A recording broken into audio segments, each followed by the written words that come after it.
This is the 8bitbeast and this is my TAS of Crash Bandicoot 3 Warped. The category is known as any percent in the RTA community, and that's why I like to call it as well. It's also sometimes known as item glitch or major skips. The goal of the category is to start a new game and then beat it as fast as possible without restrictions. This game has 5 areas, and each area contains 5 levels and a boss. Once you beat the boss from Area 1, the gate blocking Area 2 opens, and so on. To fight the boss from Area 1 you need 5 crystals, to fight the boss from Area 2 you need 10 crystals, and so on. Each level gives you a crystal, so that means that to beat this game normally any percent, you need to beat all 25 levels, then beat 4 bosses, and then fight the last boss, Cortex. There is a 6th area, but that's only in 105%. I'm going to be using glitches to skip a lot of that stuff. There is a little bit of downtime in this run, so I'm going to try and save my commentary for then. As you see, I've clipped the gate and I'm going straight into level 6. That's possible because of some glitched movement called Jib Zagging, which I'll explain a bit later. Normally you wouldn't have access to this area until you beat 5 levels in the first boss. Now that was some normal movement at the start of the level there, but that's the only normal movement you're going to be seeing during the run, and that's just because Jib Zagging is so fast to get around. Now if you're not familiar with this game, I would recommend either playing it first or watching a no item glitch speedrun, because this barely resembles what the game is like at this point.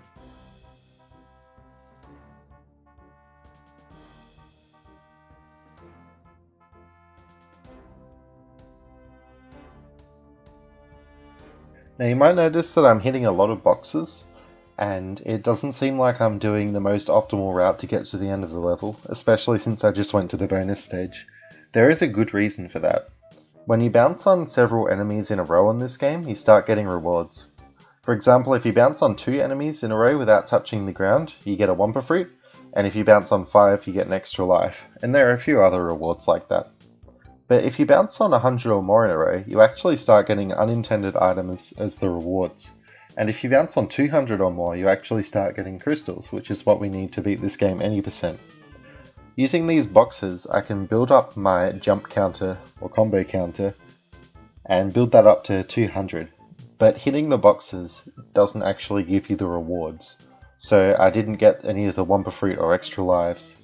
Only bouncing on enemies will give you the rewards.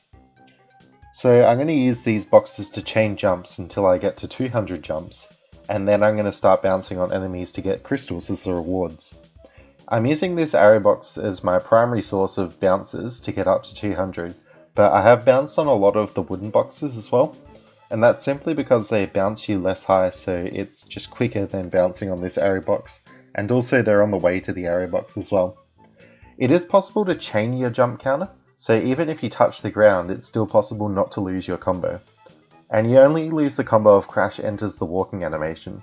So if you spin before touching the ground, and then jump out before you exit your spin, then you will keep your jump counter. You can also crouch at the end of the spin and keep it that way. So basically, as long as you don't enter the walking or standing animation, then you don't lose your jump counter. And that's really handy, and that's pretty much the only reason that this route is actually possible. And there are exactly 24 enemies in this level, and there is a crystal in this level. So if I get a crystal from bouncing on each enemy, then that makes the 25 that I need to beat the game. The crystals aren't necessarily in order in memory, so they're all jumbled with respect to the levels. So I need to make sure that I don't actually get the crystal from this level by bouncing on an enemy, because then I won't be able to grab the crystal in this level.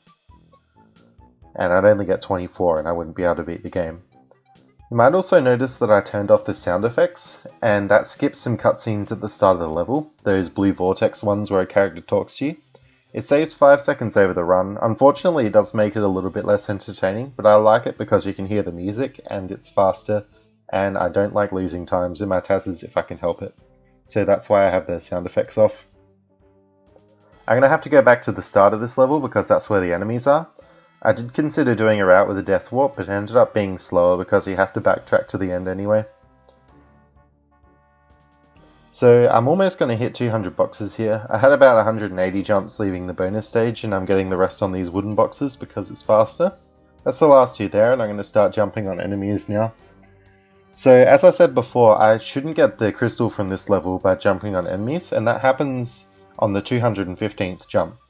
So I've actually left a TNT box right there, and I'm going to bounce on it there, so that the 215th jump isn't on an enemy. And that means that all 24 enemies have crystals not from this level, and I can grab the crystal just like that there. So that should be 25 crystals in total, 24 from the enemies and 1 from the level like normal, and that works out perfectly. So I'll explain Zip Zagging.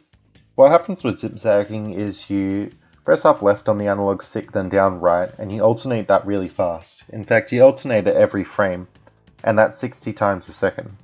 If you do it any slower than that, it doesn't actually work. So you do have to do it very fast, and for that reason it's TAS only. You won't be seeing people doing that in speedruns, unless we find a different setup for it. It also works with up right and down left as well. Any of the corners alternating works. It's best to jump while you do zip zagging as well, like when you're charging it up, because otherwise you lose speed every time you touch the ground. So it's best to do the biggest jumps that you can. I've tested it in Crash 1 and Crash 2, but I couldn't seem to get it to work, unfortunately. Another thing about zip zagging is if you go too fast, the level collision hasn't actually loaded yet, so you fall through the level. It seems to be more of an issue when going away from the camera rather than kind of coming towards you out of the screen. So I could go back 3 G-Wiz a lot quicker than I could go forward through it. Now I'm going to have to get all 25 crystals here, and it has some side effects like the black crystal there and the sky, which I think is pretty cool. And I've got into this area, so I'm going to have to get out. The gates are solid from the back, so you can't simply walk out. So I have to clip through the gate again and then clip into this 5th area, which is where I fight Cortex. Now I couldn't simply just clip into that area and fight Cortex right away, because I need the 25 crystals to actually get into the fight. And this fight is pretty much an auto-scroller. There's a lot of room for play around because there's not much lag that happens, and the only thing that I really have to optimize is hitting him into the holes. So I get to have my fun in this fight. So as I said, getting those crystals has some side effects. Another side effect is the pause menu options become invisible. They still work, but you just can't see what you're doing in the pause menu. So I found that to be quite strange. And there is a method to skip the cutscene of me collecting the 25 crystals, but that seems to have something to do with the Blue Vortex cutscenes that come on if there's sound effects, and there's not a cutscene after G-Wiz. So I think that it wouldn't be possible, but unless there's a different setup that I don't know of.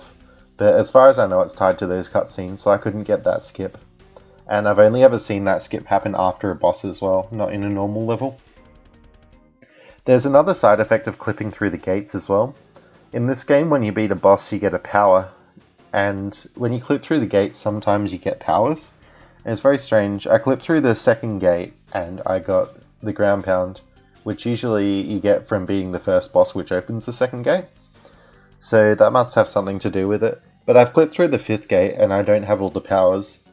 In fact, if I pause at the moment, then I have 2 powers. When it scrolls past and shows your list of powers, I have 2 powers every odd time it scrolls past and 3 powers every even time it scrolls past. So that's another strange effect. Now I should talk quickly about timing. There's 2 methods for timing, TAS timing and RTA timing. In TAS timing, you start timing from when the console is powered on, and you end timing on your last button press. So TAS timing, this comes in at 8 minutes 23 seconds, 0.838. And there's also RTA timing, which is what they use on speedrun.com and most non-tool assisted speedruns. And also, they tend to play on PlayStation 2's Slims, which have faster loading times. The emulator emulates normal loading times for PlayStation 1. But in my RTA timing, I took off those loading times and gave the time as if I was playing on a PlayStation 2 Slim. And RTA timing starts from when you gain control of Crash and it ends on the last button press, and it was 7 minutes 38.3 seconds. So I hope you've enjoyed this TAS and commentary. I couldn't fit in absolutely everything I wanted to say in the commentary, so if you're interested you can read the submission text for more information, and I'll link that in the description. Thanks for watching.